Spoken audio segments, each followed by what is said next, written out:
নমস্কার, আমি তনুজা বলছি। আমার চ্যানেলে আপনাদের সকলকে স্বাগত। আমার 13 তারিখ থার্ড শিফটে আমার এক্সাম ছিল 4:30 থেকে 6টা পর্যন্ত। তো মোটামুটি এক্সাম যেমন হওয়ার দরকার তেমনই, কারোর কাছে ইজি হতে পারে, কারোর কাছে মডারেট, কারোর কাছে খুব হার্ড। তো আমার কাছে কোশ্চেন মোটামুটি মডারেটই এসেছিলো, কেন কি যেহেতু এটা 3টে সাবজেক্ট নিয়ে এনটিপিসি এক্সামটা হয়। একটা হচ্ছে জিকে, জিআই, ম্যাথস, যারা যারা আর কি জানে। কারণ কি জিআই থেকে 30টা কোশ্চেন থাকে, ম্যাথস থেকে 30টা থাকে, আর জিকে থেকে 40 নম্বরের কোশ্চেন থাকে। এবার যাদের প্রিপারেশন খুবই ভালো, যারা ম্যাথস জিআইতে ভীষণ স্ট্রং, তারা এখানে 60তে 60 পাবে, 60 আউট অফ 60 আসবে তাদের। আর জিকেটা কারোর হাতের মধ্যে থাকে না, জিকেটা যেখান থেকে খুশি দিতে পারে। কিন্তু আমার শিফটে জিকেটা খুব কি বলবো, 2 মাস 3 মাস 2024 থেকেও এসছে, কিন্তু খুব রিসেন্ট 2025 থেকে বেশ কটা কোশ্চেন এসছে। ব্যাঙ্কিংয়ের থেকে কোশ্চেন এসছে, ব্যাঙ্কিং থেকে মোটামুটি একটা কি দুটো এসছে, কিন্তু বেশি এসছে কম্পিউটার থেকে। যেমন এমএস প্রিন্ট থেকে এসছে, এমএস প্রিন্টের কিছু কিছু শর্ট টার্ম এসছে। তারপরে বেশ কটা, আমার ঠিক এই মুহূর্তে মনে পড়ছে না কম্পিউটার থেকে কী কী এসেছে। কিন্তু জিকে যেহেতু কারোর হাতের মধ্যে থাকে না, ওই জন্য সেখান থেকে সে 40 থেকে মোটামুটি যাদের খুব ভালো প্রিপারেশন তারা 20-25 স্কোর করতে পারবে। এবার আমি আমার এক্সামের এক্সপিরিয়েন্সটা বলছি। আমার ম্যাথসটা ভালো গেছে, ম্যাথসে 30-এর মধ্যে মোটামুটি আমার কোশ্চেন ভালো এসছে। আর যদি বলি জিআইটাও খুব ভালো এসছে। যারা জিআইতে খুব ভালো প্রিপারেশন, তারা সিটিং অ্যারেঞ্জমেন্টটা ভালো করে যাবে। সিটিং অ্যারেঞ্জমেন্টটা থেকে ভীষণ পরিমাণে কোশ্চেন এসছে। যেমন রাউন্ড টেবিলের যে কোশ্চেনগুলো যারা করেছে, রাউন্ড টেবিলের ওখান থেকে বেশ অনেকগুলোই কোশ্চেন এসছে। তারপরে তোমার ধরুন এরকম একটা কোশ্চেন এসছে, বেশ 2-3টে কোশ্চেন কেমন কি এসছেন বলুন তো, এর থেকে বড়, ওর থেকে ছোট, তাহলে মানে মোটামুটি 7জন দিয়েছে, সব থেকে নিচের স্থানে কে আছে বা সব থেকে উপরের স্থানে কে আছে, এরকম একটা কোশ্চেন দিয়েছে।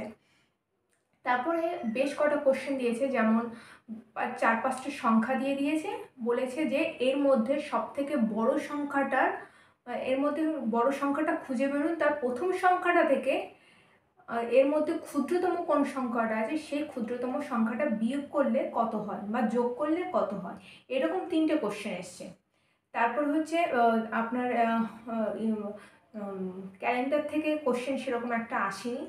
আর ম্যাথসের যে কোশ্চেনগুলো আমি বলবো, যাদের ম্যাথস খুব ভালো প্রিপারেশন, মানে তারা 30-এ 30ই করতে পারবে। অনেকের কাছে মানে কোশ্চেন হার্ড হতে পারে, কেন কি ম্যাথসের জন্য কোশ্চেন হার্ড হতে পারে, কিন্তু ম্যাথসটা যাদের খুব ভালো প্রিপারেশন আছে, তারা ম্যাথসটা হামেশাই 30-এ 30 পেয়ে যাবে। কেন আমি বলছি, সিম্পল ইন্টারেস্ট থেকে একটা কোশ্চেন আছে, আর কম্পাউন্ড ইন্টারেস্ট থেকে একটা কোশ্চেন আছে। কম্পাউন্ড ইন্টারেস্টের ম্যাথসটা আমি বলছি। যদি ত্রৈমাসিক সুদ, মানে যে ধরুন একটা সুদ দিয়ে দিয়েছে, সুদের পার্সেন্টেজটা বের করতে বলেছে। 4,80,000 টাকার ত্রৈমাসিক সুদ কত পার্সেন্ট হলে 2 বছরে এর সুদ কত হবে, এই কোশ্চেনটা এসছে, আমার মনে আছে। এই একটা কোশ্চেন। তারপরে ধরুন একটা কোশ্চেন এসে জনদিনের একটা কোশ্চেন এসে, জনদিন, যেটা আমরা করেছি M1D1T1 এরকম একটা যে অঙ্কটা, সেরকম একটা হয়। তারপরে তোমার জ্যামিতির থেকে যে একটা কোশ্চেন এসছে, যারা কনগ্রুয়েন্সি, সর্বসমতা, সিমিলারিটি যারা করেছে, সেখান থেকে একটা কোশ্চেন এসছে। যেমন ধরুন আমরা তো কনগ্রুয়েন্সির অনেকগুলো নিয়ম পড়েছি, AAS, SAS, AA, AAA, এগুলো তো সিমিলারিটি কনগ্রুয়েন্সের মধ্যে আমরা পড়েছি। ওই জ্যামিতির থেকে মোটামুটি হালকার উপর দিয়ে গেছে, খুব ডিপলি যেমন সিজিএলে দেয় সেরকম জাস্ট টাচ করে গেছে। খুব যে হাইফাই কোশ্চেন দিয়েছে সেরকম না, আমার শিফটের কথা বলছি। তারপরে ধরুন কিন্তু আপনারা কারেন্ট অ্যাফেয়ার্সের একটা কোশ্চেন আমার মনে আছে, যেটা NCRC, মানবাধিকার কমিশনের হেড কে, মানে কে হয়েছেন আর কি, ঠিক আছে, CEO। সেটা এই কোশ্চেনটা আনসার হবে ডক্টর ভি সুব্রমণিয়ম, এই কোশ্চেনটা দিয়েছে, আমার একটা মনে আছে। তারপরে ভূগোল থেকে একটা কোশ্চেন দিয়েছে, যেমন তাপ্তি নদীর উৎস কোথায়, কোন পর্বত থেকে তাপ্তি নদীর উৎপত্তি হয়েছে, এই একটা কোশ্চেন দিয়েছে।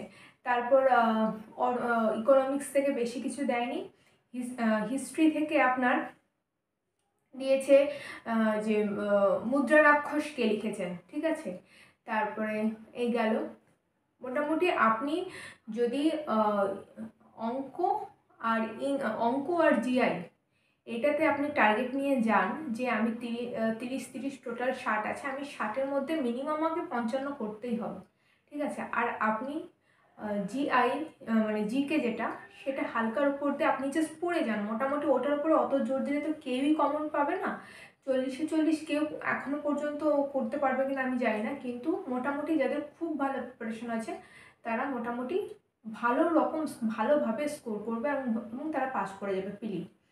এবার আমার যেখানে ইয়ে হয়েছে, মানে আমার যেটা টাফ লেগেছে সেটা হচ্ছে কারেন্ট অ্যাফেয়ার্স জিকে, সেটা আমার টাফ লেগেছে। মোটামুটি 40-এর মধ্যে আমি ওই 10-15টা মতো করেছি, 10-15টা মতো করেছি, ঠিক আছে। এর বেশি আমি হাত দিতে পারিনি, কেন কি খুব রিসেন্ট এগুলো দিয়েছে। আর ম্যাথস জিআই মোটামুটি যারা ভালোভাবে করে যেতে পারবে তাদের খুব ভালো স্কোর আসবে। এবার আমি বলি যে আমি ম্যাথসে, আপনারা যদি জিজ্ঞেস করেন ম্যাথস আমি কোথা থেকে করেছি, ম্যাথস আমি মোটামুটি রাকেশ যাদবের যে বইটা, সেই বইটা আমি রেগুলার প্র্যাকটিস করি, রাকেশ যাদবের বইটা। আর কারেন্ট অ্যাফেয়ার্স আমি নিয়ে এসেছি, কারেন্ট অ্যাফেয়ার্সের যে বইটা, আমি স্পিডি পাবলিকেশনের কারেন্ট অ্যাফেয়ার্সটা দেখি, কিন্তু আমি পরীক্ষার আগে থেকে কারেন্ট অ্যাফেয়ার্সটাতে আমি অতটা জোর দিইনি যতটা আমি ম্যাথস জিআইতে জোর দিয়েছিলাম। কারেন্ট অ্যাফেয়ার্স কিন্তু এই বইটা 2024 এই বইটা ভীষণ ভালো, মানে আপনারা যেটা বলবেন একদম নাম্বার 1 যদি বলা হয় রেলের জন্য বা এসএসসির জন্য, খুবই এটা ভালো বই। আমি কেন কি বলে দিচ্ছি দেখুন, আমি এখানে একটা কোশ্চেন লিখেও রেখেছি, বেশ কটা কোশ্চেন এসছে এখান থেকে। এই যে এখানে আপনারা দেখতে পারবেন last chairman national human rights commission NCRC, লাস্টের দিকে আমি এটা লিখে রেখেছি, ডক্টর বি সুব্রমণিয়াম, এই কোশ্চেনটা কিন্তু এসছিল। তারপরে আপনি ইন্ডেক্সগুলো দেখে যাবেন, পরীক্ষায় যে ইন্ডেক্সগুলো আসে না, এই বই থেকেই আপনারা সব পেয়ে যাবেন। তারপরে আরেকটা কোশ্চেন এসেছিল ইয়ের ব্যাপারে, আমি বলছি কান্ট্রিজ, এদিকে আছে আপনার ন্যাশনাল সামিট এসেছিল, আপনার ন্যাশনাল সামিট ছিল G20 এম্পাওয়ার সামিট 2023, যেটা গান্ধীনগর হয়েছিল, এখানেই আছে বইটা। মোটামুটি যেগুলো আমি পড়ে গেছিলাম মোটামুটি তার মধ্যে 10-15টা মতো এখান থেকে এসছে, কিন্তু আর বাকিগুলো সেরকম আমি টাচ করতে পারিনি।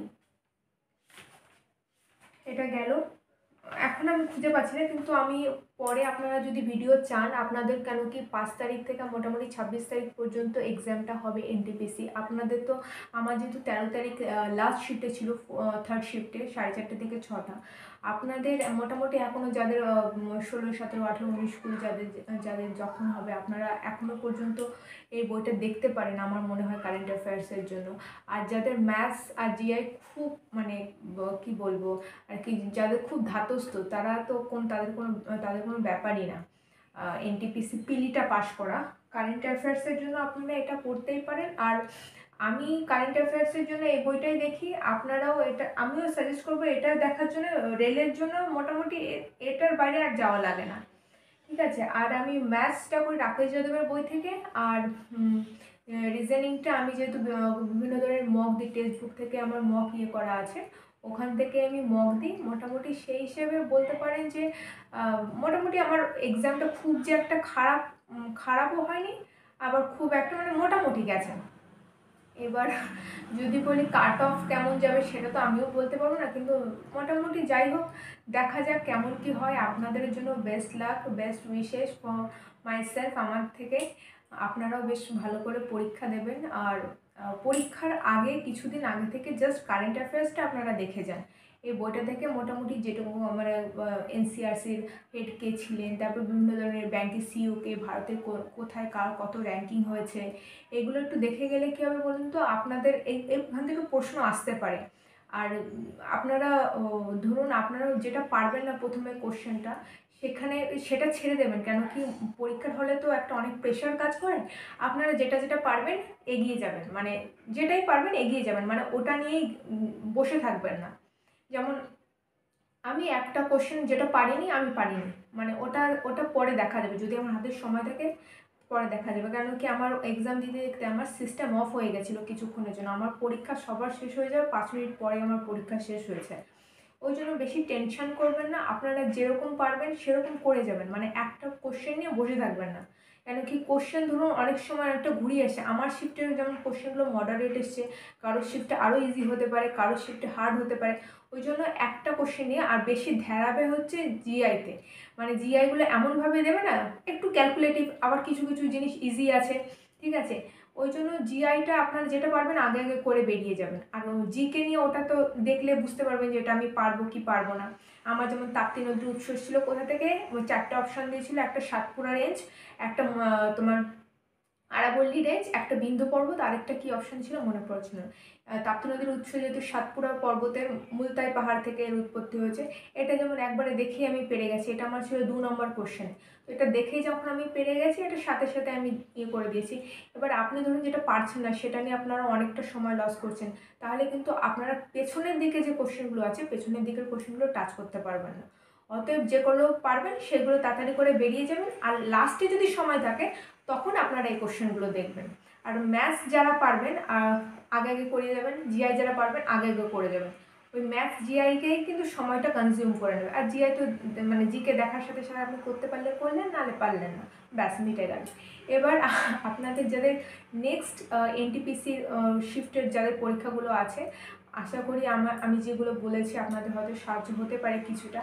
আরও যদি কিছু জানার থাকে, আমি কী কী বই ফলো করি বা আমি মানে কোন কোন চ্যানেল ফলো করি, আপনারা যদি জানতে চান, আর কার কেমন এনটিপিসি এক্সাম হচ্ছে, প্লিজ আমাকে কমেন্ট করে জানাবেন। সবার জন্য বেস্ট লাক, বেস্ট উইশেস। নমস্কার।